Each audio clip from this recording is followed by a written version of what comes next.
Do you guys want to see how we did on Bowling Green? We'll keep watching for some big blown excitement. All right.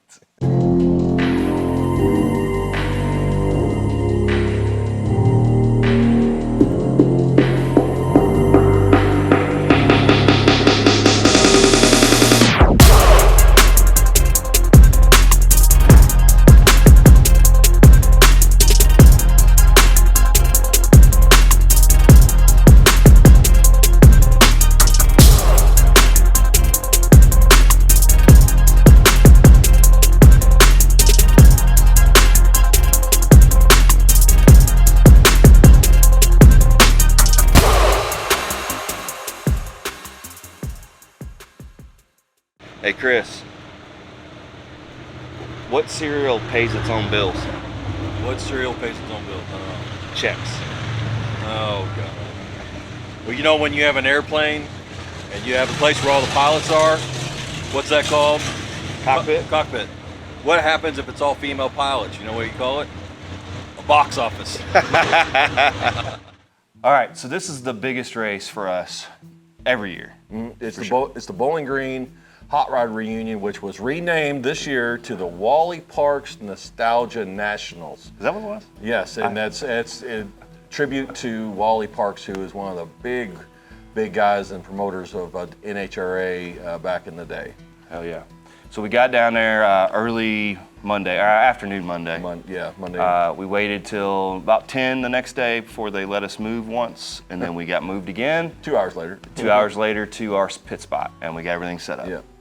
And so we went where we normally go, where everything fits, is right down there on the track or along the track. And you know, with the rig that Cory pulls with the toter home and the trailer, you know, it doesn't fit everywhere. Yeah. So and we like to be right on the track to be able to see the cars come down. We prefer it. Unfortunately, with Bowling Green, the only real place we can go without getting stuck Yes. is just past the scoreboards, which is cool. We still get to see some action, and you know, it's in our peripherals anyway. Yes, peripherals. All right, so the first thing we had to do is we had to go to tech. Yes, and for both of this was kind of going to be a scary moment. For me, you know, just having the blown motor. Luckily, we had your experience with having the same motor and everything and having a 10-second car. But the biggest and most nerve-wracking thing was bringing your truck through, because you totally switched everything over. So there is about 4 more SFI items on my motor than what was previous. So I didn't know if I missed something, and I was really nervous about it. But the first thing we had to do, we went and took his car up first because we, like I said in previous videos, we decided to push the truck around until I figure out the motor. So we went up there and got yours teched in. Yeah, and the guy was really nice. And then at the last possible second, he looked down at my front wheels and saw— Got his little knife. Got his little knife, pocket knife out, and in the front lugs, there's an opening, and you can see where the stud is. And he stuck his knife in that little hole and said, your studs aren't long enough. So what are we doing, Chris? Well, listen, so went through tech inspection, and the only thing I got dinged on was the wheel studs are not long enough. Evidently, they're supposed to come into the shaft. The stud is supposed to come out here, so we're gonna have to go hunt down some new studs, put them in, hopefully we can find some that are longer, and go from there. If this is all we had to worry about, then we're okay. But Guess who did pass tech? This guy. Flying colors. I had 2 tech guys, and they both complimented on how well the truck was built, so I really appreciate that, and we got through it. So we gotta go find some wheel studs tonight and get Chris's car taken care of. But shouldn't be too difficult. They're pretty standard studs. We just need longer ones. All right. So the rule was, from my understanding, the rule was brought about by the acorn nuts that use the conical seating of the wheel, and you want to make sure there's enough thread engagement. But what he actually has is shanked mag lug nuts, which the entire stud was engaged, but the stud wasn't long enough. So we had to go to like, what, 3 or 4 different parts stores? Advanced Auto, Napa, O'Reilly's, and we Fishers. We pulled it all together, and it all got fixed. Next morning, I was able to drive by, do a quick drive by, Yeah, and say, "Hey, look!" So we got it all cleared up. So what about your truck? Man, I tell you what, I was real nervous going up there, and it was weird because I had 2 tech inspectors. And I don't think it was because they were concerned with any of the workmanship. I think it was the opposite. Both of them were there because they were just impressed how nice the truck was. And they gave me a lot of good compliments and tell me how well built the truck was. And it felt really good to hear that from somebody that is inspecting everybody's stuff, you know, and to say that it was really well built, thought out. And I really appreciate it. Flying colors, first time. Yeah, and you know, the thing is that your truck, not only did you have the whole new setup, you went down in class. Yeah. I mean, as far as speed. And once you break that 10-second barrier, they're a lot more strict. Yeah. And your chassis was already certified for 750, which helped out a lot because they knew it was already well built. Yeah. But yeah, man, I was impressed and I was proud of you, man. Yeah, You got it. Thank you. I mean, it meant a lot to me to have all those kind words from those guys. Oh, yeah. The only hiccup that I had was I didn't have the right fire suit according to what the rules I read Saturday before we went down. Mm-hmm. And I hunted around and I couldn't get anything delivered to the track, so I had a buddy bring a 15 suit for me, which they call it 15 layer, but it's not technically. It's 3.2A/15 is the suit that, according to the rules, I needed. So I got one borrowed and got through tech, and I wore it. I wasn't trying to sneak around or nothing. I wore the 15 suit. Come to find out, I didn't need it. I talked to some guys that they said if I had a steel firewall, I could have used the 5, which I currently have. Mm-hmm. But I went ahead and got a 15 suit anyway, just for safety's sake. Alcohol, you can't see it burn in the daytime. So if you're on fire, insert Ricky Bobby. Yeah. You can't see it in the daytime. At nighttime is different. Help me, Tom Cruise. So let me get this. Let's go back to one of our previous videos when we talked about safety. So the SFI 5 seconds. It's 10. You double that number. So then your 15 is going to be 30 seconds worth of full exposure. Yeah. And that's just an insurance policy to make sure that you can get out of your car. As far as I know, and consumer level, the 20 is the highest you can go, which is the next layer above 15. And you know, maybe you do that. It's just another $700 more, I think. Or your life, $700. Your life, yeah, $700. I think the 15 will be safe for what I'm doing. Yeah. And I ended up purchasing one used from a buddy of mine. Thank you, Robbie, if you're watching this. And I'm getting it sent off to be recerted from Simpson. So hopefully all that goes well. I think it will. But I will have a 15-layer suit. Right. The next thing I want to bring up before I get anything in the comments is my neck brace would not fit with that 15-layer suit and the Nomex. It was just too thick. So you're going to see videos later today, later in this program, that either the neck brace is half on or backwards or maybe even not even there. Unfortunately, I just could not get it to on. Okay. So, but that brings up another point. Hans device. Yeah, so we'll be ordering one. At least I'll be ordering one because next year it's mandatory anything over 150. And spoiler alert, I'm going to be a 150. So I'm going to have one no matter what. And Chris probably needs one just for safety. Just for whatever. It's $500, I think, cheap insurance. All right, so Q1. Well, we decided we had to separate our cars a little bit so we could try to get enough footage. And again, the footage isn't great this time. We really slacked on it, but it was because we were trying to figure out the combinations. But we decided Chris is going to go first. I was going to be the very end, and hopefully he could get done with his run and come up and take video. Yeah, so I got up there and I literally was the first car out with our friend Brian Todd. Yeah. Which we'll talk about that. We'll talk about that in a second. Yeah. So, man, the car is sounding good. It's just doing that, that blower lope and everything. Sounding great. Get out there and thinking, I'm in for a ride. All right, so I think we're going pretty quick here. First qualifying run. A lot of adjustments on the car. Trying to get it to run right. Messed it up in Indy. Blew the headers. All that good stuff. So now,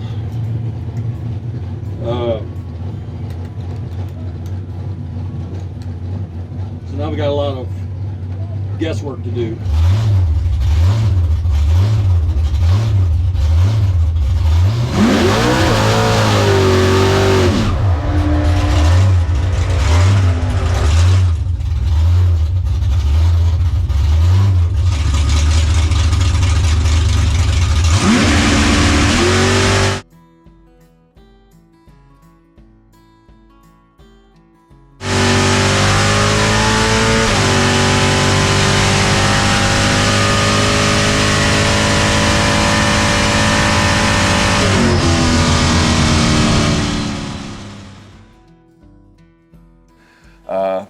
pulls a 1047, trying to hit a 10 flat. So I'm like, What was your 60 foot?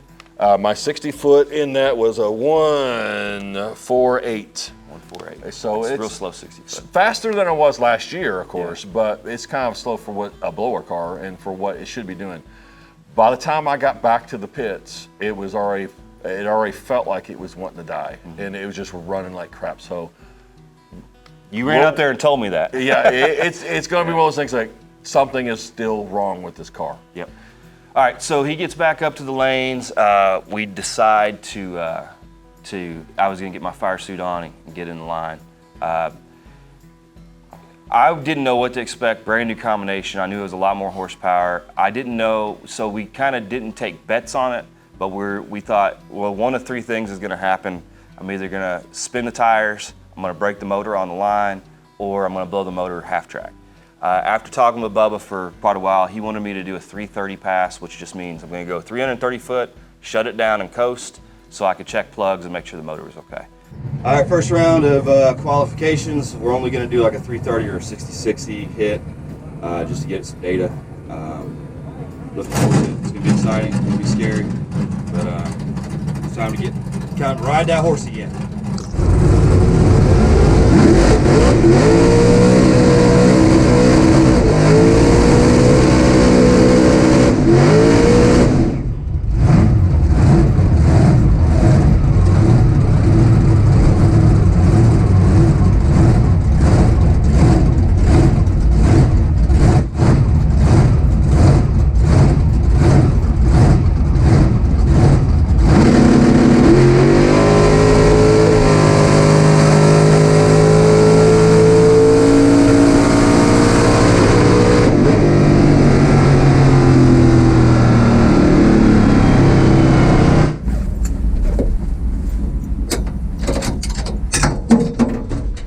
On fire? I get up to the light, do a massive burnout, which I'm real proud of. Yeah, but and you'll see video of that because I was in the stands when that happened. Because from the staging lanes, I went straight to the stands. I wanted to see it from the front angle, and there was people cheering. Yeah. Because that burnout was so good. yeah, I don't like revving the motor in and out, but the problem with this truck and it being so light, whenever I do those long burnouts that are really scrubbing the tires in and trying to go slow to scrub them, it wants to kick. So that's the reason I'm revving it, is trying to get it to straighten up. Normally it's just foot to the floor or right at the RPM limiter and just rolling through, but that's just how it went. So I got up there, staged the car, wha-pow! Car took it, which I was surprised. Went to the 330, man, I don't know if I'm ready to stop yet. Went to the 660. Yeah, it's still feeling I think pretty Bubba good. was sitting on your shoulder going, slow down. Slow down. Shut it down, shut it down. Slow down. And then right around probably the 800-ish mark or a little bit less, I let out. Not because I wanted to or the truck made me feel like something was wrong, just because I didn't want to make Bubba too upset. And I was told that Bubba thought Nick was the dumbest man he's ever met until he met me, because I pulled it out so far. My Q1 results was, again, I pulled out at the 800. I made a 8.97 at 139 with a 1.33 60 foot. The 60 foot was a little bit down from previous runs. I think that had a lot to do with I put the launch RPM at 3,600. Just try to settle that whole thing down to make sure I made a pass. So I felt pretty good. So you were shooting for a 9, you let out and hit an 897. Yeah, so that's pretty good. you know, I mean, I wasn't unhappy, but I wanted to make sure the motor was safe, and we pulled it in. So after that, me and Bubba talked about the truck, we looked at plugs, everything was good, we focused on your car. But no, let's back up 1 second. Okay. What happened at the end of your run? Oh, yeah, all right, I forgot about that. So when I let out at the 800, I got a small puff of smoke in the cab, but it went away almost instantly, so I didn't think anything was amiss. Pull around to the side, and then I just see fire personnel chasing me down, lights on, fire extinguishers in hand, and I was like, shit, I'm on fire. So I'm getting out of it as fast as I can, and I get out and look, and it turned out my breather cap, I use the evac system that goes to the exhaust, popped off in that run. And I think it had a lot to do with either RPM or boost, got pushed into the crankcase, similar to the dipstick tube blowing out, the evac blew out, blew oil everywhere. So I guarantee you my firewall will not rust for a while because there's oil caked everywhere. But no fire, thank God, and very minimal track cleanup. They said just a few drops and they were good to go. But it was scary. Yes. Not because in the cab I didn't think anything wrong. I legitimately thought I was on fire when there was 3 or 4 fire guys showed up. 2 of them stayed around just to make sure it didn't start on fire after the fact. So we had to come up with a solution to keep those in. All right, so the system we had in this truck before was this little evac system, pushes right into the valve cover, and then on the bottom of the exhaust, this other end goes, and it draws a slight vacuum, just pulls, exhaust gases out. So either this tube was too small diameter or to eject all that air that got into the crankcase, or the fit of the rubber grommet that goes onto the valve cover was too loose and it popped off. Regardless, I oiled down the entire firewall there. Thankfully, nothing got really on the track. The solution was to buy these burn down tubes, and I've been told that this is what I needed for at least a year now, and I was just too stubborn to do it. I did do it this time. They get bolted into the valve cover so they cannot come off, and then I'm going to get the proper fittings that will go to a real catch can. This particular race, we just dumped that into the diaper, which it really didn't have very much fluid get down there. It was mainly just alcohol vapor. So that was the solution. So you got back to the pits and did your stuff with Bubba, and I even told you, I said, there's something wrong with my car. I said, let's check the timing again. And Is it 0? It was pretty much at 0. So we had set it at 30 and it was at 0 again. So the same thing that was going on at Indy. And this is one of those moments where you think, I should have checked that, or I should have done this, or I should have done that, but you wouldn't have thought that it would have been a problem. We set the timing back up, we shut the car off. I said, Cory, turn the distributor, see if you can turn it while it's cranked down, and sure enough, it was able to turn. So the hold down, the little fork hold down, was actually bent into kind of a C. So it bottomed out before it actually tightened the distributor down, and that's exactly what was happening. You were launching decent, and then it would slow down because the oil pump is actually trying to twist the distributor the opposite way. Yeah. So that's exactly what happened. And so I went over to the swap meet thinking, oh, hopefully I can find one of these. A really nice guy, I tried to give him money. He said, no, just take this. And he gave it to me, tightened that thing down, and it ran very well after that, and we'll get to that. And that's actually a great thing about drag racing in general. The generosity of these guys is just, it's absurd how nice everyone is. Oh, yeah. With the exception of that little black Camaro, if you're watching this, F you too. If he's watching, he knows what I'm talking about. At any rate, the guys are great. We haven't met except for that one guy my entire time racing with the NDRL, and this guy wasn't even NDRL.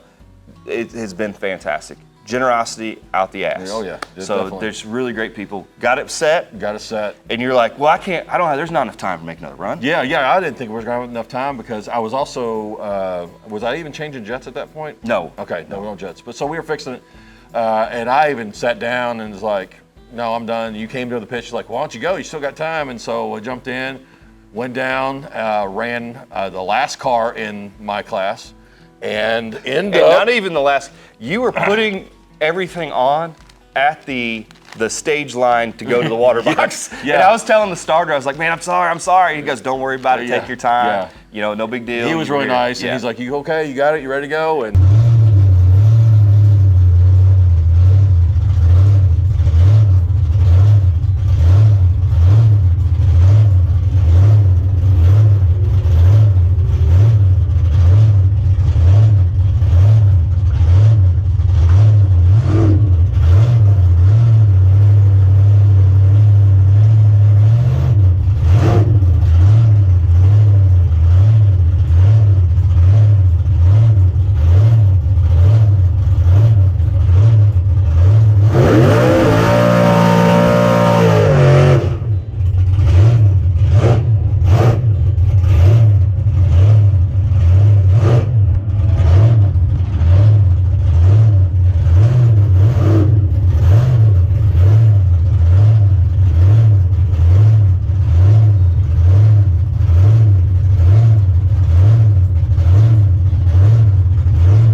got out there and ran the best pass I've ever been in that car.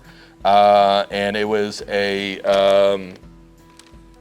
10.08.7 at 132 miles an hour. My 60 foot still wasn't even better. It was 142, but that's the fastest I've ever been in that car, and I'm trying to run a 10 flat, so I'm 0.08 off. But now the excitement is starting to build because now we got a race car. We got a race car, and we know that it's going to be close. When I didn't run second qualifier because of the evac tube popping out, I didn't want to take the risk of catching fire. So I decided to fix it, and we used burn down tubes. I went to the swap meet and found some, but I still needed more stuff. So before I left to get more stuff, we talked about your plugs, fat, real fat. Yeah, they were really flat. So we went down. Remember, I have 2 carbs on the car, so we went down 2 on each jet, and trying to lean it out a little bit. And so that was it for the day. So I had to go into town and get to a pool supply store, of all things, to get some plastic fittings that would go into the burn down tubes that I just purchased, and some clear hose that I actually just tucked into the diaper because I didn't have a breather can I could find. I have one here. We're installing it before the next race. And those pieces you got from the swap meet were really nice. Yeah, they're pretty cool. Very nice. We'll get a little video of them. They're pretty nice. Yeah. So day 1 was done for us. I was able to make 2 passes. You were able to make 1. So Friday's rolling around, and this is our chance to run 1 more qualifier and then start the eliminations. That's what was the plan. That was the plan. That was the schedule. So, and we went up there for Q3. Could be our last qualifier. Again, Chris ran first with a little bit leaner, hopefully a little meaner. Yep, a little leaner. All right, guys. Qualifying pass number 3. And first one did bad. We found out that the time the distributor was turning, causing distributor turn time, causing the timing to change. Hence, why we're having so many problems in Indy. And second pass, I did a 10.08, which is really close to where I need to be. So I'm excited about that. So this is the 3rd qualifier for me. I'm going to try to get it down a little bit. We gave it a little bit more timing. You see? So wish us luck.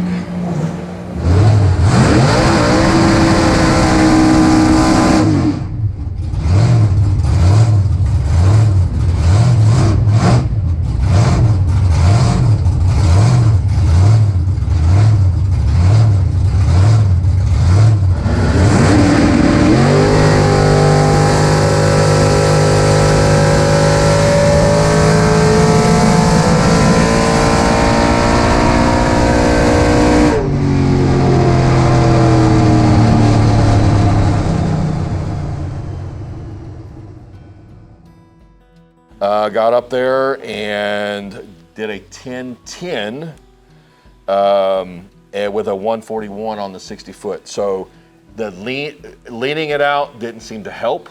The car still ran strong throughout the run, but it seemed to slow down a little bit. Now weather was pretty hot at that point. The DA was 3,000, I think, or pretty close to it. So that might have had something to do with it. I had the 10.08 the day before, excited, went to a 10.10. Now I'm getting a little nervous again, like, am I going to be able to make my 10? But it was a successful pass regardless. We decided to change nothing and just run it out for Q3, and we did. All right, my second round of qualifying was technically the 3rd. I couldn't make the 2nd pass. The last one was good. This one we're going to take 3 more degrees of timing out. But I had to raise my launch RPM in order to get a better reaction. So I don't know if it's going to even out, and we're still going to run an 890. We'll see, but need to get to that 9.0 number if I want to win. So that's what we're trying for.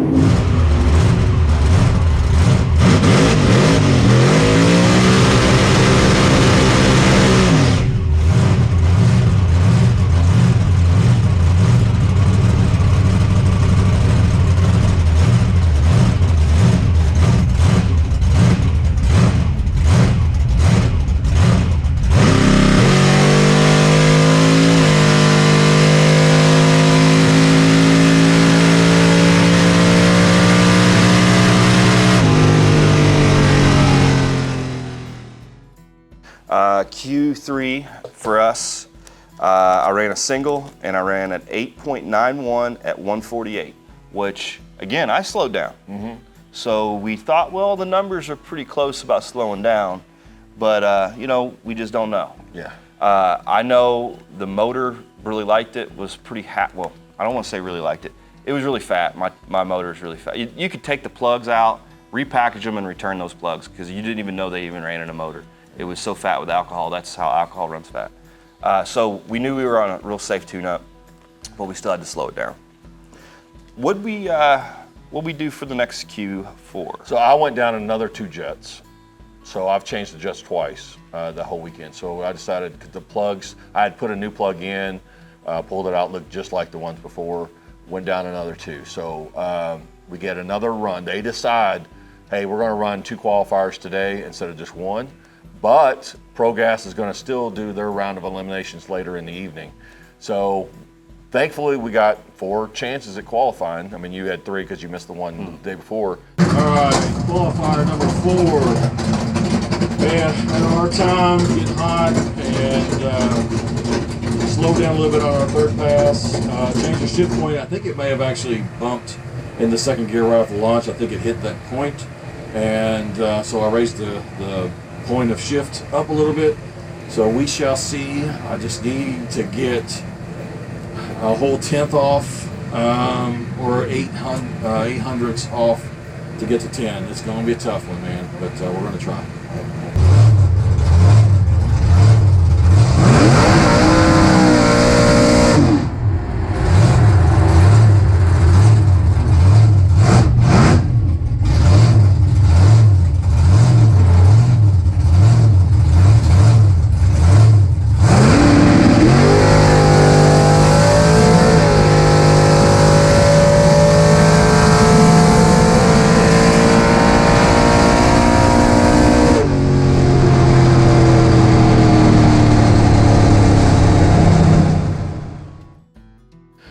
So I went out there, and part of the learning experience with drag racing is, you know, you want to try new things. First of all, when you start an explanation before it's going to end great. You know it's going to be a shit show. Well, it's definitely a shit show, but the perfect storm, it would have been a miracle. Almost. Well, I tell you, I don't know. I know it's had to have happened in drag racing history, but you're the only man that I know have done it, and I've never seen it happen before. Yeah. So my thought going up there was, you know, in the previous qualifying runs, I was trying to figure out where the yellow lights were going to light, and try to get a better reaction time because my reactions were like 0.07-ish.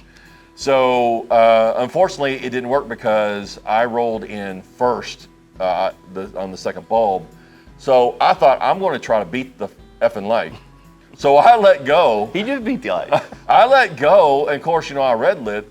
But the crazy thing about it was, the starter hit the button evidently as my rear wheels were crossing the beams. Not just crossing the beams. You had to be staged perfectly both. staged, yeah. Or at least the front one, I should say. And so it was crazy. I mean, I red lit by a 0.339, I think. On a 400 street. So by the time, of course, I won the race because I was first across the line, right? Yeah. But my time was a 9:51. No NHRA inspectors came down and said, "Why are you running so fast?" It was definitely a fluke. Yeah. So yeah, well, we originally thought that the timing system was broken. Yes. But then we reviewed the video, and we see you launch before anything starts, and then we see your back tires cross the staging beams, and then just a minute second later, the lights go. Yes. And that's what happened. Oh, but the craziest thing about this, if you guys know anything about 60-foot times, mine's been 1.4s, you had a 1.3. Yeah. That's pretty fast. Well, I had a 0.96. Sub 1 second, 60 foot. I was running like John Force, man. Yeah, it was pretty cool. Yeah, it was pretty cool. But yeah, we figured that out. So what did you do on yours? All right, 3rd qualifier, changing the shift point to where right up to the 60 foot. The last run I was at 8.910. So I'm hoping if I shift it earlier, it'll be a little less horsepower. Maybe I'll get closer to 9 down at the other end. So that's the plan. I didn't adjust anything else other than the shift point. Launch and everything else the same. give that a shot. We're gonna hope it works out.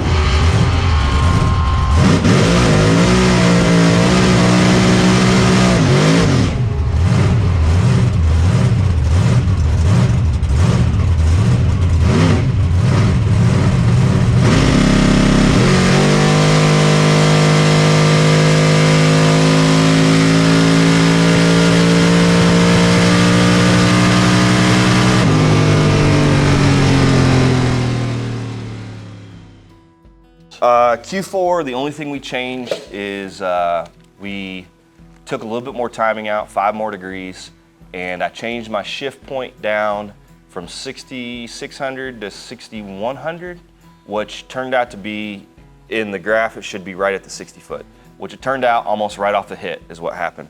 I end up running a 9.07 at 148 mile an hour, pretty much the same, with a 1.32 60 foot. The 60 foot's down because I raised the launch RPM to 4,000. That was to try to get a better reaction time, which I got a .082, which isn't great, still working on that. But we no longer were on the under list on the qualifying sheet. So we were happy with that. I figured that's something I can work with. So I was happy. Motor was, I'm not gonna call it happy, it was fat, but it was, I guess fat and happy is the same thing. Fat and happy. It wasn't hurt, so I was happy about that. No big deal. Fat, happy, but not lazy. Then we were told that they had taken so long during the 2 qualifiers that they're going to do pro gas first round pro gas the next morning, which is Saturday morning. Early, 9:30. So it banked us some time to try to clean things up and figure things out. And the predicted DA, we were running 2,600 to 3,200 all week. The predicted DA for the next day was 1,600-ish that morning, so we knew we were going to be dealing with some breakouts. Yes. So the first round, we kind of, I don't even think we even tried to do first and last. We just wanted to win. No, we couldn't because we're just all, where we're at. We're all separated by time. The way pro gas works, if you're unfamiliar, we have indexing from 11 down to 8 in half-second increments. So when you pull up the lanes for elimination rounds, they give you a lane to go in, and then you're either going to get the guy in front of you or the guy behind you. So. And if you're an odd number, you end up running somebody that's a half-second slower or faster, depending on how that works out. Jason Becker's the one that takes care of that, and we cannot thank him enough. He does so much for our sport, and he really knocks out of the park every time. So he gets everybody lined up. You were in your lane 3, I think? I was in lane 3, and of course I'm going to run before you because mine's slower. So I ended up running a 55 Chevy, looked kind of like a gasser, I guess. I mean, he had the front end pretty lifted up. And I actually talked to the guy before, chose lanes and everything. And, you know, first round, a little nervous.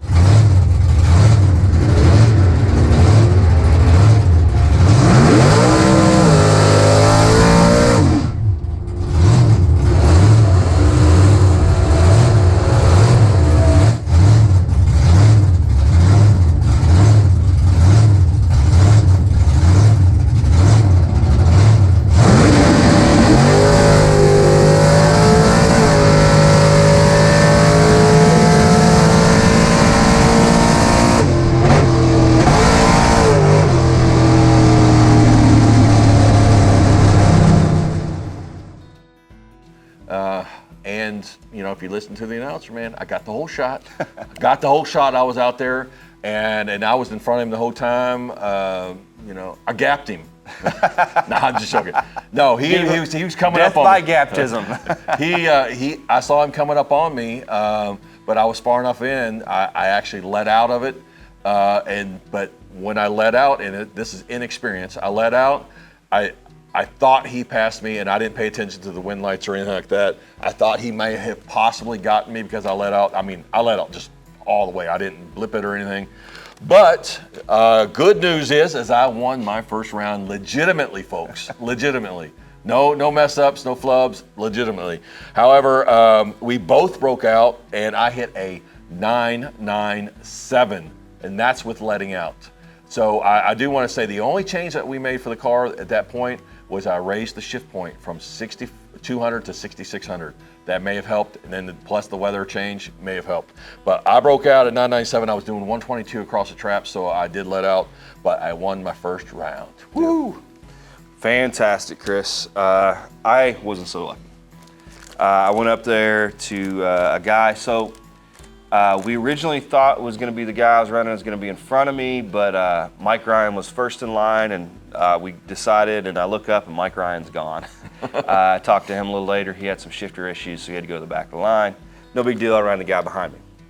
Looking at his qualifying sheet, he qualified with a 9.1, so I didn't know what his previous runs were. He may have dumped some time to get off that under list like I did, so I couldn't really trust it, but I just had to assume that he was having trouble running his number. So my goal, my idea was to, when I let off, if we let off at the same time, then I was going to continue and just barely inch him out to make sure I could just barely in front of him. That was the plan. All right, first round of eliminations. I set it up to run a little fast. I'm going to hold some numbers and play a little bit of finishing line games. But the last run, we put the shift at 6100. It shifted right at the 60 foot, and I ran a 9070, which probably isn't going to win with these guys, so I need to run a little faster. This will just be how it is.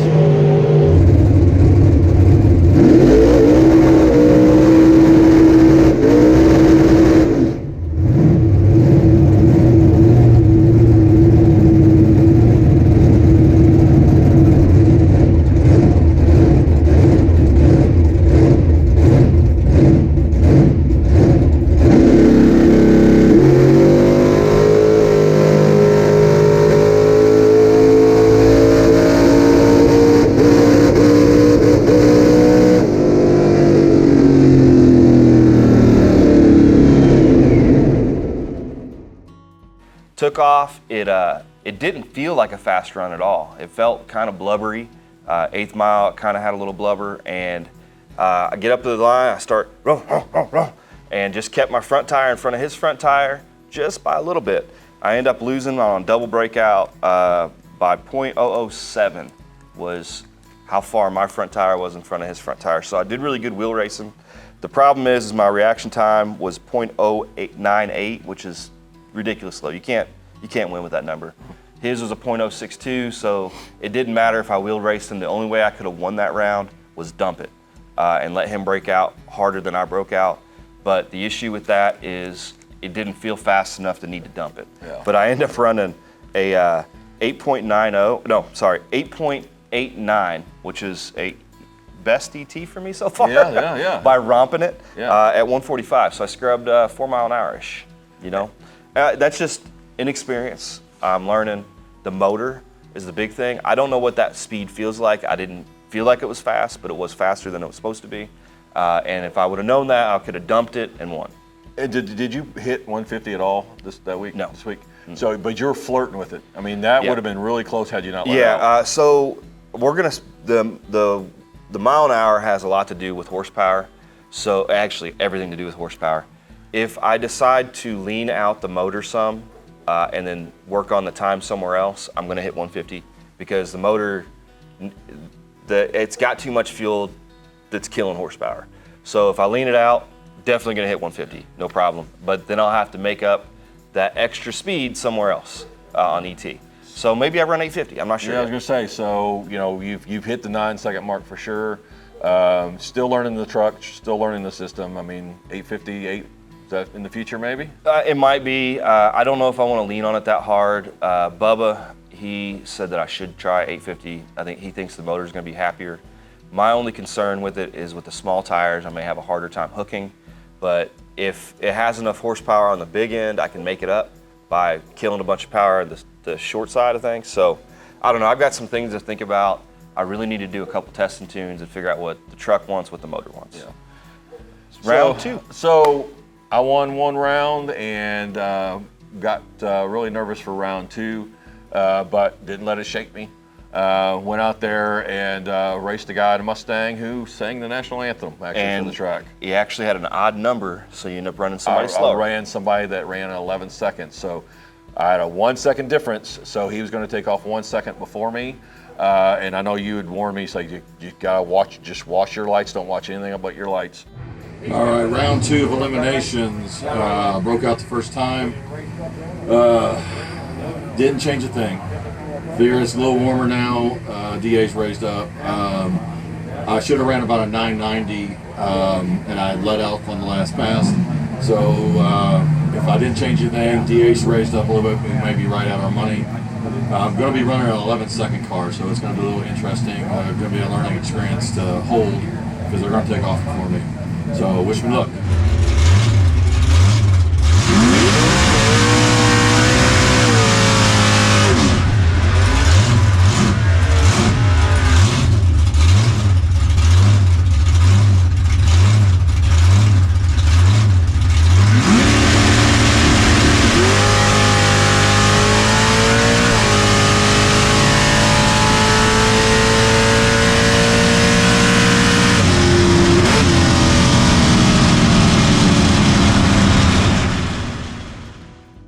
And that's what I did. I had a 0.7 reaction time, which isn't great, but it's been average for what I've been doing, so that didn't change. I came up on him really fast, and he knew it. He was experienced. He knew it, and I was kind of zooming past him, and then I let out.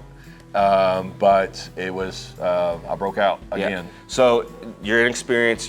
You don't want to let out after you've passed the guy. Yeah. You want to let out to where you're just edging the guy at the line. Yes, and when I let out, I was trying to blip it, but it went all the way out. So I mean, he even said, he's like, when I saw your nose dive, he said, I knew you were in trouble. Yeah. And so, but I ended up breaking out again, letting out at 989, which is my fastest in that car. At 123, and again letting out. Don't tell the NHRA. Yeah, all right. He's going way too fast. So, and he got an 1103. So, I probably could have got the guy if I had let out a little sooner, but I don't know. His reaction. His reaction was better. His was a 4. Mine was a 7. So you'd have to take 30 out. Yeah. And I don't know if you could have margined that or not. Yeah. So reaction times are so important that's something we've been haphazardly working on it. We need to really focus on it. Yeah, exactly. So I think me and you both agree that regardless of what happened this whole week, it was a great experience and successful for both of us. If you only measure success by winning, you're gonna, especially in drag racing, you're gonna be very unsuccessful for a long time. Very disappointing. You gotta take your successes where they are, and we both loaded these things up running, and we learned a ton. So I say it's a success. For sure. Definitely. And it makes it exciting for the next race because now we know, now we can fine tune. So your motor seemed to like it being leaner. Yes. I think that's really the big difference is we took fuel away and it really enjoyed that. And the shift point I think had something to do with it. Yep. I think it did a lot of different combinations. The shift point was big because we changed from, what was it, 62 or 64? 62 to 66. 6, that's big, pretty big number. Yeah. And it seemed to like that too. So in the future, what is our plans? I think weight. I think we need to add weight. Yeah, I think we need to, the weight is going to be more of a precise way of adjusting your car to go slower. It's not going to help you go faster unless you're taking weight away. But as we add weight, like if I'm running a 9.8, I can add 200 pounds somewhere and get me close to 10. One very competitive guy told me that if you're trying to run a 10.0 index, you need to be able to run a 990 and then add 100 to 200 pounds as weather dictates. Bowling Green historically is the slower tracks that we run at, not because it's not a great track, it's a fantastic track, but it's always humid, it's always hot, DA's always high. Everywhere else we're gonna go the rest of the year, you're gonna be even faster. Yes. So we need to provide at least 200 pounds somewhere. We're gonna put the cars on scales, we're gonna figure out where we can put weight to make things more even, and then we need to work on reaction time. We're gonna make a great video on that because we don't know exactly what we're doing yet as far as where we're putting the weight. But we'll come up with a video and show you what we did because the truck versus the car, totally different aspect of where you all my weight's going behind the rear axle, I promise you that. So stay tuned for that one. Yeah. So successful, we're happy. We're glad you came along for the ride. And we appreciate you watching. And we want to thank each and every one of you for the likes, the subscriptions. And if you really like the content, if you please share it so we can help us grow, we would really appreciate that as well. Yep. So thanks for watching again, and we will see you next time where we make more mistakes and have more fun. Right on.